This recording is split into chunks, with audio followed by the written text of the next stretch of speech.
চরমনের হুজুরের কাছে একজনে প্রশ্ন করছে, হুজুর পানি যদি আমরা না পাই তো অজুর সিস্টেম কি? কয় তায়াম্মুম করো। কথা তায়াম্মুম যদি করো কি দিয়া? মাটি দিয়া।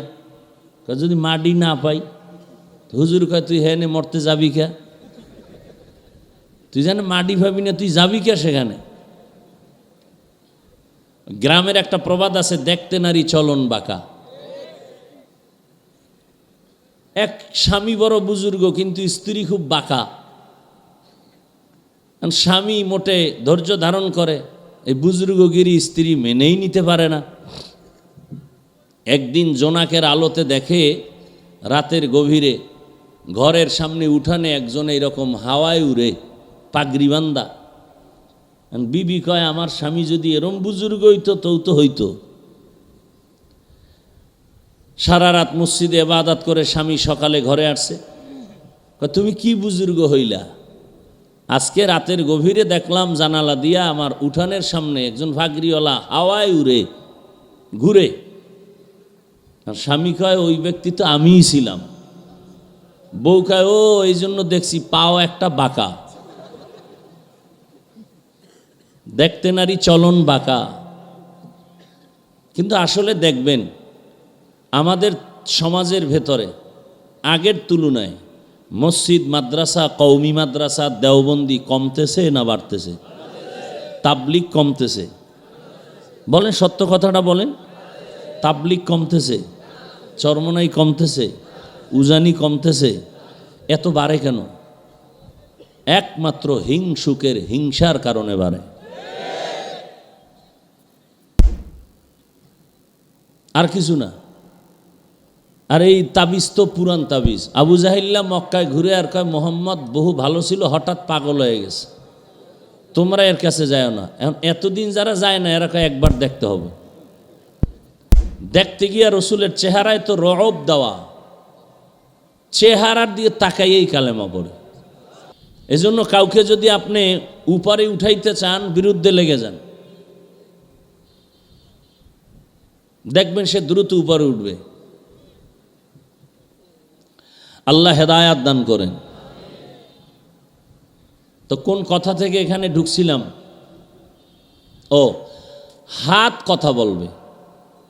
এখান থেকে একটা আকীদা আজীবনের জন্য মনে রাখবেন, দুনিয়ার মানুষের বিবেক বলে যেটা হবে না, অসম্ভব, সেইটা আমার আল্লাহর কুদরতে সম্ভব। মানুষের বিবেক বলে মরা গাছে কথা বলতে পারবে না, এটাই বাস্তব না। আকীদা থাকতে হবে এটা সম্ভব না, আমার আল্লাহর কুদরতে সম্ভব। এ কথাটা মনে রাখতে হবে। গাছ কথা বলতে পারে না, এটাই বাস্তব, এটাই সত্য, কিন্তু আমার মালিকের কুদরতি ক্ষমতা থাকলে পারে। জুনায়েদ বাগদাদি, জগৎ বিখ্যাত কুতুবুল আলম শেখ শিবলি রহমতুল্লাহ আলাই, জগৎ বিখ্যাত কুতুবুল আলম, রাস্তা দিয়া চলতেছেন। দীর্ঘ টাইম হাঁটার পরে ক্লান্তি আসছে, একটা গাছের ছায়ায় বসছে। গাছ কথা বলতেছে, এই শিবলি, জীবনে তো বহু বাহাদুরি করলি, আমার মতো যদি গুণ অর্জন করতে পারতি তো জীবন সফল হয়ে যেত। কে বলে? গাছ। এখন আপনি বলবেন এটা কিভাবে সম্ভব? জবাব দিছি একটু আগে, কিভাবে সম্ভব? আল্লাহর কুদরতে সম্ভব। এই আকীদা অন্তরে থাকলে কোনো আল্লাহর বান্দা ওলিয়া উলিয়াদের কারামতের বিরুদ্ধে কথা বলবে না। নবীদের মুআজিজা যেমন সত্য, আউলিয়ায়ে কেরামদের কারামত তেমন সত্য। অলৌকিক যেটা সবাই পারে না, এটা আল্লাহ যারে দিয়া করাবেন। এটা নবীদের বেলায় হলে মুআজিজা, ওলিদের বেলায় হলে কারামত। দীর্ঘ বছর নদী শুকনা, পানি নেই। এলাকার সব লোক আইসা অভিযোগ দিল আমগো দেশের পানি নেই, নদী শুকনা বহু বছর। যাকে বললেন সে হযরত একটা চিঠি লিখলেন। চিঠি লেখা বলে যাও এই চিঠিটা নদীর মধ্যে ফেলে দাও। এলাকার মানুষ ভাবে এটা কথা, আচ্ছা দেখি, চিঠি নিয়ে নদীর মধ্যে ফেলে দেওয়া মাত্রই বহু বছরের শুকনা নদীর মধ্যে পানির জোয়ার শুরু হয়ে গেছে। এখন আপনি সুবহানাল্লাহ বলছেন, কত আশেকরা নাউজুবিল্লাহ বলে বসে আছে, বলে এটা কেমনে সম্ভব? বহু বছরের শুকনা নদীতে চিঠি লেখছে, পানি আসছে, এটা গাঞ্জাখুরি কথা। পরে একজনের জিগায় এই ঘটনাটা ঘটাইছে কে বলতো? তো একজনে কয় সরমনের একজন খলিফা, ভালো আল্লাহওয়ালা, কয় কাফের। পরে কয় না না না না সরমনের না, তোকে কয় তাবলিগের একজন মুরব্বী, কয় ডবল কাফের। কয় না হেও না, তোকে কয় দেওবন্দের একজন আলেম, কয় ট্রিপল কাফের। কয় না তারাও না, তো কারা? কয় এইবার ইতিহাসের পৃষ্ঠা উল্টাও, উল্টাইতে উল্টাইতে উল্টাইতে উল্টাইতে খুঁজা দেখে এই ঘটনা ঘটাইছে রসুলের সাহাবী হজরত ওমর। এবার কাফের কও তো, জিব্বা টেনে ছিঁড়ে ফেলবো। বল ওমরের কাফের সাহস থাকলে। দুনিয়ার কোনো বিবেক ধরে না এটা যে নদীর মধ্যে পানি নেই, চিঠি লেখছে, পানি শুরু হয়ে গেল। এটা একটা গাঞ্জাখুরি কথা। এমন যুগে জন্ম নিলাম বাংলাদেশে, যেই যুগে টুপি মাথায় দিয়াও আমার রসুলের সাহাবী ওমরের গালি দেয়। একজন একটা বাচ্চা নিয়ে গেছে একজন মুফতি সাহেবের কাছে দোয়ার জন্য, জিগার নাম কি? কয় ওমর। কয় দোয়া হবে না, যাও, ওমর ভণ্ড বেদাতি। আউজুবিল্লাহ না নাউজুবিল্লাহ। এই পদ্মার এফারের ঘটনা অবশ্য বরিশাল বিভাগের একটু সাইডে পড়ছে, বরিশাল বিভাগে পড়ে নাই, বাইসে গেছেন। কিন্তু পদ্মার এপারের এক মুফতি সাহেব, নাম বলবো না, আর যে রে বলছে ওই বাচ্চার বাপ এসে আমাকে বলছে। এবার বুঝেন কোন জমিনে আমরা আছি আর কোন যুগে আছি। আর আপনারা দেশ স্বাধীন করে বসে আছেন না? দ্বিতীয়বার স্বাধীন করছি। স্বাধীন করলে ভোলার জমিনে বাবার সামনে মেয়েকে ধর্ষণ করা হয় কেন? স্বামীর সামনে স্ত্রীকে ধর্ষণ করা হয় কেন? বোঝা গেল সফল স্বাধীন হয়নি। আবার নতুন করে স্বাধীন করতে হবে, প্রস্তুতি নিতে থাকেন, এবং সেই স্বাধীন হবে একমাত্র ইসলামের স্বাধীন। ইসলামের স্বাধীন ছাড়াই জমিনে শান্তি আসবে না। আল্লাহর জাতের কসম, সম্ভব না, কোনোভাবেই সম্ভব না। ইসলামের স্বাধীন যতদিন পর্যন্ত না হবে ততদিন পর্যন্ত জমিনে শান্তি কেউ দিতে পারবে না, শুধু চাপাবাজি করবে আর কিছু না। আল্লাহ হেদায়াত দান করেন। তো হাত কথা বলবে, শিবলিকে গাছ বলে আমার মতো হও, শিবলি বলে তোমার মধ্যে কি আছে? গাছ বলে তাকায় দেখ। যত মানুষ এখান থেকে হেঁটে যায় একটা আঘাত করে, ঢিল মারে, হাতে একটা লাঠি থাকলে একটা বাড়ি মারে। এত আঘাত সহ্য করার পর একটা সেকেন্ডের জন্য আমি তার সাথে কোনো তর্ক করি না, রাগ করি না, বরং ধৈর্য ধারণ করি। আর সময় মতো আবার তাদেরকে ভিটামিনওয়ালা ফল উপহার দেই। শিবলি কয় সুন্দর একটা পয়েন্ট তো পাইলাম, তাহলে তোমার ভেতরে ধৈর্যের পাহাড়। শিবলি বলে রে গাছ, এত তোমার মধ্যে ধৈর্যের গুণ, তাহলে বলো তোমাকে আগুনে জ্বালানো হয় কেন? তোমারে দিয়া লাকড়ি বানায় আগুন কেন জ্বালায়? গাছ বলে রে শিবলি, ভালো একটা গুণের পাশে একটা জন্মগত আমার খারাপ অভ্যাস আছে, এটার নাম কিবির। আমি নিজের এত বড় মনে করি, আমি জন্ম থেকেই উপরে উঠতে চাই, নত হতে চাই না। আমার উপরে কিছু থাকলে আমি ছিঁড়ে ফেরে উপরে যাই। এই যে উপরে উঠার মতো একটা বাহাদুরি ভাব, এই ভাবটাকে দমন করার হাতিয়ার হলো আমার জন্য আগুন। শিবলি বলে দুইটা নসিহত তোমার থেকে পাইলাম। এক, ধৈর্য ধারণ করব। দুই, অহংকারী করা যাবে না। জমিনের মধ্যে যত মানুষ সব মানুষের আল্লাহ চলার জন্য সম্মানের সাথে একটা গুণ দান করেছেন, কিন্তু এই গুণ পেয়ে যেন বাহাদুর হয়ে না যাও, অহংকারী হয়ে না যাও। এ কারণে আল্লাহ আর একটা সাইড তোমার দুর্বল করে রেখেছেন। আমি হাফিজুর রহমান বয়ান করি, জোহরের নামাজের পরে এত মানুষ, আল্লাহ কয় বাহাদুরি করিস না, তুই বয়ানই করতে পারো, যদি একটা ফতুয়া কেউ জিজ্ঞাসা করে তুই ফতুয়া দিতে পারবি না। আমার কাছে মাসআলা জিজ্ঞাসা করলে বলবো মুফতি সাহেবের কাছে যাও, সেখান থেকে ফতুয়া নাও। তাহলে আমি এক সাইডে বয়ান করনেওয়ালা, অন্য লাইনে কোরআনের ফতুয়ার ব্যাপারে আমি দুর্বল। পৃথিবীর প্রত্যেকটা মানুষের সম্মানের জায়গায় চলার জন্য একটা গুণ আছে, অহংকারী হতে যেন না পারো সেজন্য আর একটা দুর্বল সাইটও আছে। বড়লোক টাকার মাস্তানি করে, টাকার অভাব নাই, মাছওয়ালা কয় তোর টাকার গুল্লি মারি, আমার মতো ফকিরের যদি টাকা না দাও তোর কপালে মাছ নাই। বড়লোক যদি বলে গরিবের কাছে যাব না, খোদার কসম প্রত্যেকটা বড়লোক পঙ্গু হয়ে যাবে এক সপ্তাহের মধ্যে, পঙ্গু। তাহলে গরিবের কাছে মাছ আছে, গরিবের কৃষকের কাছে চাল আছে, ডাল আছে, বড় লোকের পকেটে টাকা আছে। এবার গরিব বাহাদুরি করে আমার চাল আমার ডাল, বড় লোক বাহাদুরি করে আমার টাকা। গরিব কয় আমার চাল ডাল দিয়া 2-4 মাস খেয়ে পরে বাঁচবো, তোর টাকা দিয়া তোর 1 সেকেন্ড বাঁচার ক্ষমতা নাই যদি আমগো থেকে চাল ডাল না নেও। তাহলে বড় লোক বাহাদুরি করতে পারবা না, তুমি গরিবের কাছে টাকা।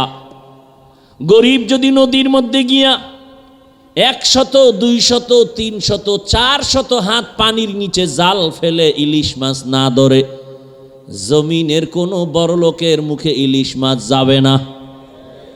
মাছ ধরে দেয় কারা? গরিবেরা মাছ ধরে। ঘরের থেকে মাইয়া ফোলার থেকে বিদায় নিয়ে যায়, ফিরে আসতেও পারি নাও আসতে পারি। এত কষ্ট করে মাছ ধরে দেয় বড় লোক, তুমি খাও। কিছু নিমক হারামের আবার সেই গরিবের উপরেই জুলুম করে, আবার গরিবের উপরে জুলুম। আল্লাহ তাআলা হাসরের ময়দানে বলবে হাত কথা বল, হাত কথা বলবেন, হে মালিক এই হাত তুমি বানাইছো, ডিউটি ছিল মা বাবার খেদমতে ব্যয় করবে, করে নাই। হাতের মধ্যে কলম নিয়ে মানুষের কল্যাণে কলম ব্যবহার করবে, করে নাই। আঙ্গুল দিয়া দিয়া ফেসবুকে শুধু আলেমের বিরুদ্ধে লেখতো, কোরআনের বিরুদ্ধে লেখতো, ইসলামের বিরুদ্ধে লেখতো। ও আল্লাহ তোমার এই হাতের দ্বারা খেয়ানত করেছে, আমানত রক্ষা করে নাই। আল্লাহ বলবে চোখ কথা বল, তোরে যেই ডিউটির জন্য দিয়েছি বলো সে ডিউটি পালন হয়েছে নাকি।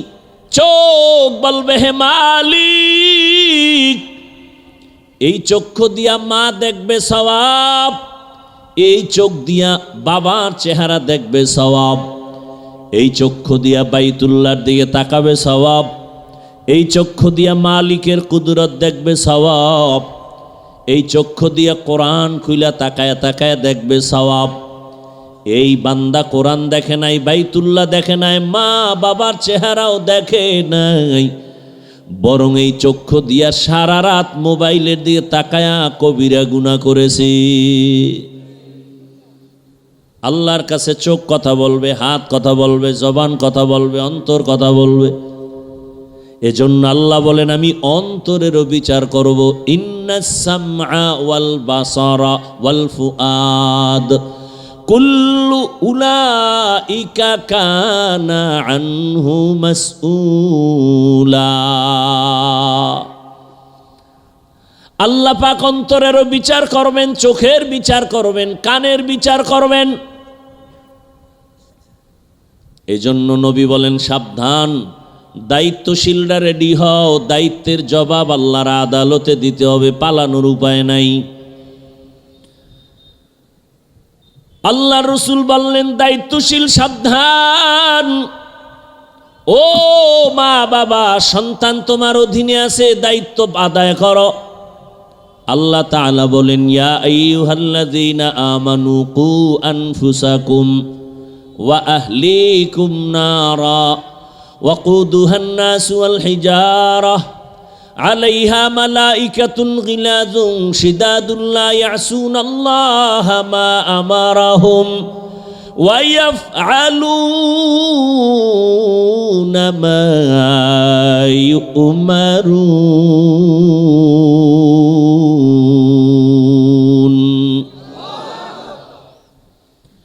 আল্লাহ বলেন, ও মুমিন, জাহান্নাম থেকে আগে নিজেকে বাঁচাও, তোমার আহালরেও বাঁচাও। কেন? বলে ওয়াকুদুহান নাসু ওয়াল হিজারাহ, জাহান্নামের ইন্ধন হবে মানুষ আর পাথর। আল্লাহ হাসরের ময়দানে জাহান্নামকে জ্বালাবেন মানুষের আর পাথরের মাধ্যমে। এজন্য আল্লাহ বলেন, জাহান্নাম থেকে নিজেকে আগে বাঁচাও, তারপরে তোমার আহালকে বাঁচাও। মা বাবা, আপনি আগে জাহান্নাম থেকে বাঁচবেন, আপনার আহাল সন্তানকে বাঁচাবেন। ও স্বামী, তুমি জাহান্নাম থেকে নিজের আগে বাঁচাও, তারপরে তোমার আহাল স্ত্রীকে বাঁচাও। শিক্ষকেরা নিজে জাহান্নাম থেকে আগে বাঁচবেন, তারপরে ছাত্রদেরকে বাঁচাবার চেষ্টা করবেন। মসজিদের ইমাম ও খতিব জাহান্নাম থেকে আগে নিজেকে বাঁচাবেন, মুসল্লিদেরকেও বাঁচানোর চেষ্টা করবেন। একজন মেম্বার নিজে জাহান্নাম থেকে আগে বাঁচবেন, ওয়ার্ডের মানুষকেও বাঁচাবার চেষ্টা করবেন। আল্লাহ বলেন, জাহান্নাম থেকে বাঁচো। জাহান্নাম তো পরকালের হিসাব, এখন কিভাবে বাঁচবো? ওলামায়ে কেরাম বলেন, যেই কাজ করলে জাহান্নামে যাইবা, ওই কাজ থেকে নিজেরে বাঁচাও। কি কাজ করলে মানুষ জাহান্নামে যাবে? ওই কাজের নাম হলো গুনাহের কাজ। সহজ কথা হলো, বান্দা নিজেকে গুনাহ থেকে বাঁচাও।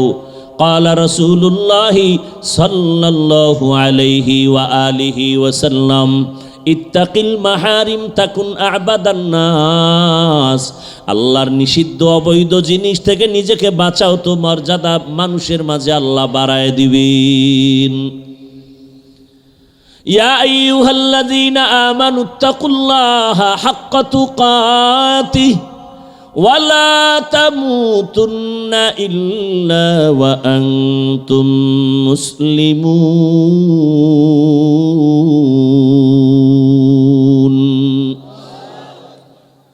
দায়িত্বশীলরা সাবধান, প্রত্যেক মা বাবা জাহান্নাম থেকে আগে বাঁচো। জাহান্নাম থেকে নিজেকে বাঁচাইলেই হবে না, দায়িত্ব আছে আহালকেও বাঁচাও। মা বাবার আহাল হলো সন্তান। একজন সন্তান গিয়া খলিফাতুল মুসলিমিন, তাও যেমন তেমন না, দেখলেই কলিজা কাঁপে। হযরত ওমর, ওমরের আদালতে গিয়া বাবা যাইয়া বিচার দিল, আমার সন্তান বাবা হিসাবে আমার হক আদায় করে না। ওমর কয়, তরবারি দেখছো? আমার কথার আগে তরবারি রেডি। সন্তান তোমার হক আদায় করে না বললেই হবে না, ডাকো তোমার সন্তানেরে। সন্তানকে আদালতে হাজির করা হলো। সন্তান আইসা কয়, এই তুই বাবার হক আদায় করনি। ওমর বলে, কয় আমার একটু প্রশ্ন আছে বাবার ব্যাপারে। ওমরের আদালত আদেল ইনসাফের আদালত। ওমর কয়, সন্তান তোমার কি বলার আছে বলো। সন্তান বলেন, খলিফাতুল মুসলিমিন, আমি সন্তান দুনিয়াতে আগে আসি নাই, আমার বাবার সে আগে জানতে চাই, আমি বাবার হক আদায় করার ক্ষেত্রে বাবার পক্ষ থেকে কোনো হক আসেনি আমার উপরে আদায় করবে? বলে আছে। সন্তান বলে, জানতে পারি? বলে, হ্যাঁ। কি হক? ওমর বলে, বাবার এক নাম্বার হক, একটা ভালো মা ঘরে নিবে। ভালো মা। সন্তান বলেন, খলিফাতুল মুসলিমিন, আমার বাবা এক হক আদায় করে নাই। আমার ঘরে আব্বাজান একটা মা আনছে ডানা কাটা ভরি। কি ভরি? এই যুগের ডানা কাটা ভরি, সেই যুগের ভাষা আলাদা ছিল। তাহলে বাবা ভালো মা ঘরে আনতে পারে না, চরিত্র সুন্দর না, বেপরদার আড্ডাখানায় দৌড়ায় আমার মা। এরপরে ওমর বলে দ্বিতীয় হক হলো সন্তান দুনিয়াতে যখন ভূমিষ্ঠ হবে ডান কানে আজান দিবে, বাম কানে ইকামতের আওয়াজ দিবে। সন্তান বলে বাবা এই হকও আমার আদায় করে নাই। কি ভোলার মানুষ! অনেক বাবা তো জানেই না সন্তানের ডান কানে আজান, বাম কানে ইকামত। আর এখন এমন আধুনিক, বাচ্চা আসার আগেই হসপিটালে দৌড়ায়, নরমালে হবে নিবে না, সিজারের দরজায় দাঁড়ায়। আর হসপিটালে গিয়ে এমন ভয়, ডাক্তার সাহেবরা এমন ভয় দেখায় দেয়, বলে তাড়াতাড়ি সিজার করো, না হয় বাঁচানো কঠিন, রক্তের শূন্যতা, পানি শূন্যতা। যত বাংলাদেশে হসপিটাল আছে, বাচ্চাগুলো সিজারে হোক আর যেভাবে হোক হসপিটালের মধ্যে একটা বাচ্চা প্রসব হবে, আজান ইকামতের সিস্টেমে কোনো মুয়াজ্জিন, কোনো হসপিটালওয়ালারা রাখে না। নাকি আপনাকে ভোলায় আছে? হ্যাঁ, বলেও না, বলেও দেয় না। এই মিয়া, আমরা তো ইসলামী হসপিটাল দিছি, আপনার সন্তান আসছে দুনিয়াতে, আজান ইকামত দেন, বলেও না। আর বাপ মা তো ওদিকে বউরে বাঁচানোর জন্য পাগল, রক্ত দাও, এই দাও, সেই দাও, আজান ইকামত জবাই হয়ে গেছে। কি কয়জন সন্তান বুকে হাত দিয়ে বলতে পারবে আমার জন্মকালে আজান আর ইকামত হয়েছে? কয়জন বাবা বুকে হাত দিয়ে বলতে পারবেন আপনার সন্তানের কানে আজান ইকামত হয়েছে? বড় কঠিন হালাত। এই ইনজেকশনটা যদি দিতেন, সন্তান উল্টা পাল্টা যতই করত অন্তত ঈমান হারাইতো না। কিন্তু এর খবরই নাই, অনেকে তাকায় আছে, এটা জানি না। আল্লাহ হেদায়াত দান করেন। হकीकत से तो दुनिया बेखबर है, दुनिया की नुमाइश पर नजर है, नमी गुयम के आज दुनिया जुदाबाश बाहर कारे के बाशिबा खुदाबाश। রাগ করতেছেন নি? আবার দুনিয়া এমন হয়ে গেছে যে অন্যায় করবে সমস্যা নেই, আমরা স্মরণ করায় দেই, বুঝাই কেন, বাধা দেই কেন, আমগো দোষ। আল্লাহ হেদায়াত দান করেন।